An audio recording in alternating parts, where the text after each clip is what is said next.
Welcome back, everyone. It's Charlie. The Marvels movie just came out this week. This will be my post-credit scene video. There are a whole bunch of stuff they set up, a couple different teams that we'll see pretty soon in the MCU. A couple of them people have been asking for a while. They're finally doing, so we'll break it all down.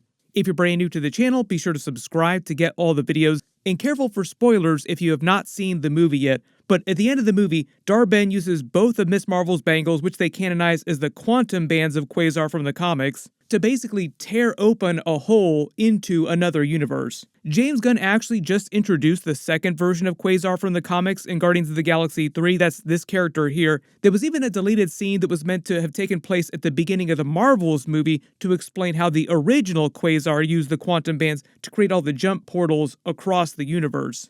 All the jump portals wind up being a big plot point during the movie. Dar-Ben basically tears open portals with the second bangle that she found on another planet to steal resources from different planets to rejuvenate the dead Kree homeworld Hala, which they had destroyed themselves in a bitter civil war that erupted after Captain Marvel killed the Kree Supreme Intelligence. That was actually a deleted scene from the first Captain Marvel movie, basically leaving the Kree homeworld a barren wasteland. So Miss Marvel, Monica Rambeau, Captain Marvel eventually do stop Dar-Ben from literally yoinking Earth's sun at the end of the movie to bring it back to the Kree homeworld, but she winds up getting the second bangle using both of the quantum bands to tear open that hole to the other universe. She winds up absorbing too much power and it basically kills her. Then Miss Marvel and Captain Marvel energize Monica Rambeau with their powers in both bangles, allowing her to absorb enough energy to become powerful enough to close the hole between universes, but it strands Monica Rambeau in the other universe. Then what they did, instead of having two post-credit scenes or like two mid-credit scenes, a lot of Marvel movies will have multiple post-credit scenes, they actually move one of the end credit scenes to before the credits play, so it's just part of the normal end of the movie. This is what used to be the Young Avengers post-credit scene. They just made it part of the actual film. Kamala Khan, bummed that Monica Rambeau is stuck in the other universe and they don't have their little three-way Marvels team-up anymore, likes the idea of being on a team so much, she even thought earlier in the movie, wrongly, that Nick Fury was testing her for a spot on the regular New Avengers team, so she swipes one of his data pads that has all the files on superheroes all over Earth. Basically, he's been keeping tabs on all the powered individuals, all the regular human superheroes that don't have powers. Kind of the same way that Doctor Strange keeps that list of all of Earth's greatest threats, or the greatest threats to this dimension. She decides to put together a team of young superheroes, which will be the MCU version of the Young Avengers, kind of combined with the comic book version of the Champions. If you haven't read any of those comics, Miss Marvel was on the Champions. They're like one of the other teenage superhero teams. She was never on the Young Avengers. She winds up working her way down Nick Fury's list of other kids that she wants to be on the team, basically people who she thinks aren't going to be on the regular New Avengers team, like all the B-tier characters she thinks are going to be available. Her first stop is to go to New York City and try and recruit Haley Steinfeld's Kate Bishop, and the scene is meant to be a parody of the Iron Man 1 post-credit scene, with Nick Fury showing up to recruit Iron Man for the original Avengers. You think you're the only superhero in the world? Mr. Stark, you've become part of a bigger universe. You just don't know it yet. Most of her speech is also meant to play out like a parody of Nick Fury's speech, like the dialogue is the same or very similar. Here's the thing though, Nick Fury would have never told her that story, so like in-universe, it doesn't actually make sense that she knew exactly what he said, so the fact that she's saying the exact same speech as Nick Fury back in 2008 is more of like a real-life Easter egg. Like the writers of the movie are just having fun winking from behind the camera, but like in-universe, there's no way that she would know what he actually said to Iron Man during that meeting.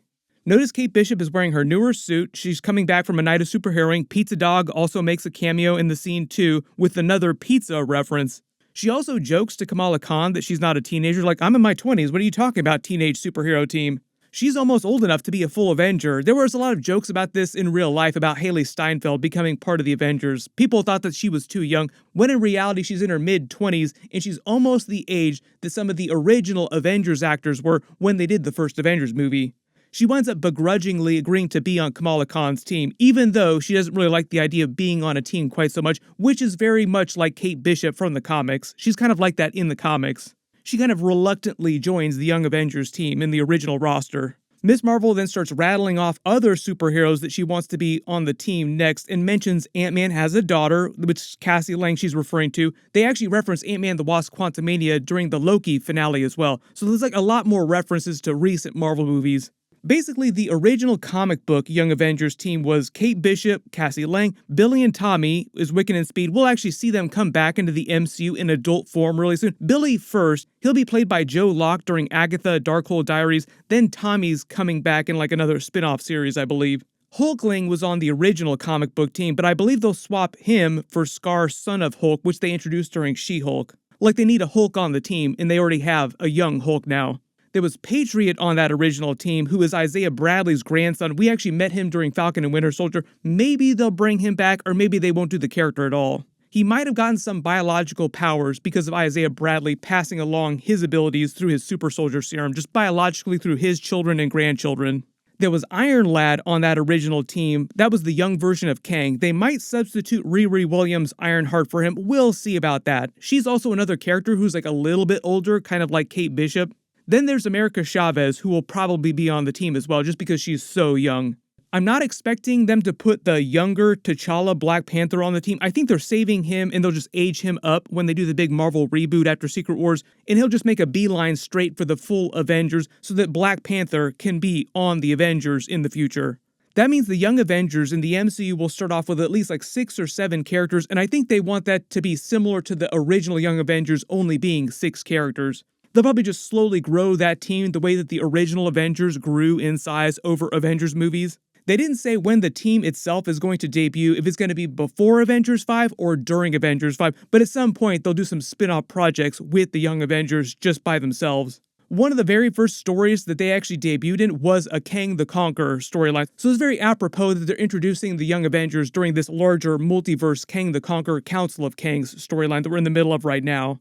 Then we have the actual mid-credit scene. This is probably the scene that most people are going to be talking about after the movie, the big X-Men scene. So Monica Rambeau wakes up in the hospital room of the X-Mansion inside the other universe next to her mother, Maria Rambeau, who in this universe also became a version of Captain Marvel instead of Carol Danvers, but she's going by the Binary name from the comics and wearing the more modernized version of Binary's costume from the original comics.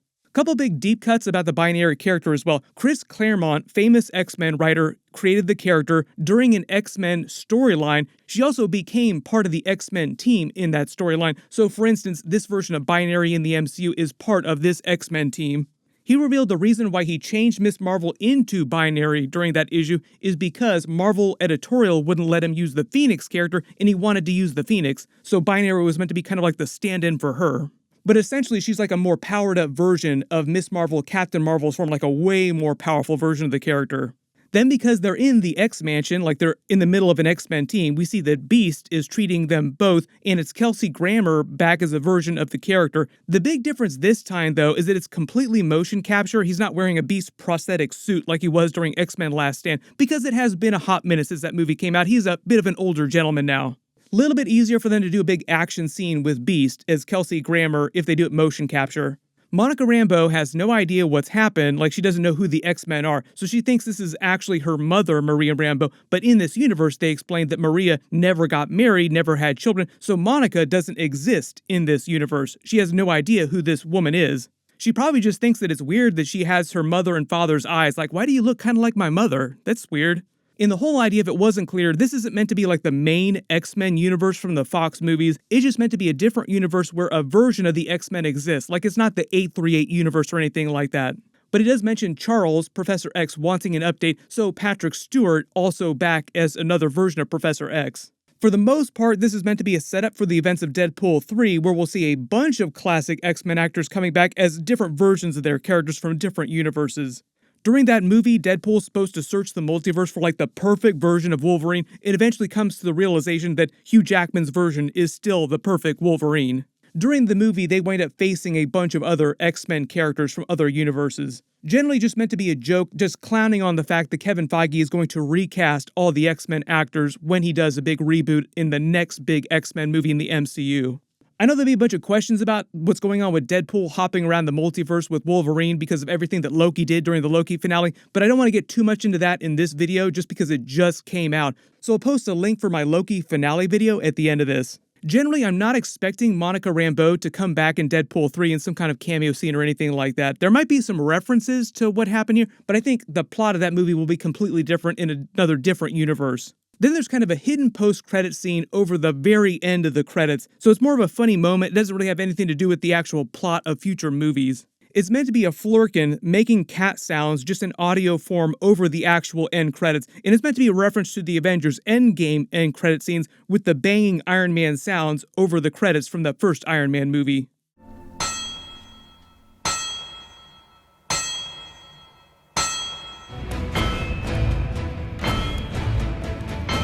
One of the other notable changes that you probably detected in the post-credit scenes is that at the very end of the movie, there's no kind of teaser message about any of the characters returning, like Captain Marvel, Miss Marvel, Monica Rambeau, even though we know all three of them will be back.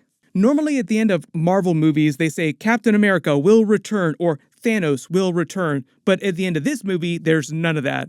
I know there's going to be a ton of questions about X-Men and the MCU, and this all gets into Deadpool 3 stuff. They actually just announced that they're going to start filming Deadpool 3 again before Thanksgiving. Wolverine going to be carving that turkey left and right. Ryan Reynolds also just announced that they delayed the movie to July next year and debuted a picture of Dogpool, who is a character in the movie. Like, this is legit. It's like a teaser for what Dogpool is going to look like during the film, who is a comic book character. Kevin Feige was also teasing that we would see more from the X-Men just in general, like the concept X-Men-based characters in the next couple of years, way more. Eventually, what's probably going to happen with the X-Men is that he will recast a lot of the characters, but not till they do the next X-Men solo movie. So a lot of the people that are coming back, like the classic X-Men actors, are mostly just for Deadpool 3 and for like Secret Wars, which is a big multiverse movie. They're kind of giving those characters, like the Fox Marvel actors, their own version of Avengers Endgame before they recast a lot of people. So for example, that's the reason why we're probably going to see the new version of the MCU X-Men movie maybe before Secret Wars, and Wolverine is not going to be in that movie because Hugh Jackman will still be playing the character. So like every single classic X-Men character won't debut in that first new X-Men movie. Like they'll wait off a couple more years before they show the brand new MCU version of Wolverine. But if there's any other questions or any other Easter eggs you spotted in the post-credit scenes that I didn't talk about in the video, just write them below in the comments. Like I said, like the real big concepts that they tease in the end credits, the post-credits, the end of the movie are the Young Avengers team and the X-Men characters in these other universes. I'm still working on my full breakdown and Easter eggs for the entire Marvels movie. That should post on Saturday. There's a bunch of other big stuff coming up too. I've got a bunch of Loki bonus videos like alternate endings, deleted scenes, Loki Season 3 stuff. Make sure you enable alerts for my channel so you don't miss that. So click here for my full Loki finale video and click here for that full Marvels movie breakdown. I'll update the link as soon as I post that too. Thank you so much for watching. Everyone stay safe and I'll see you guys in the next one.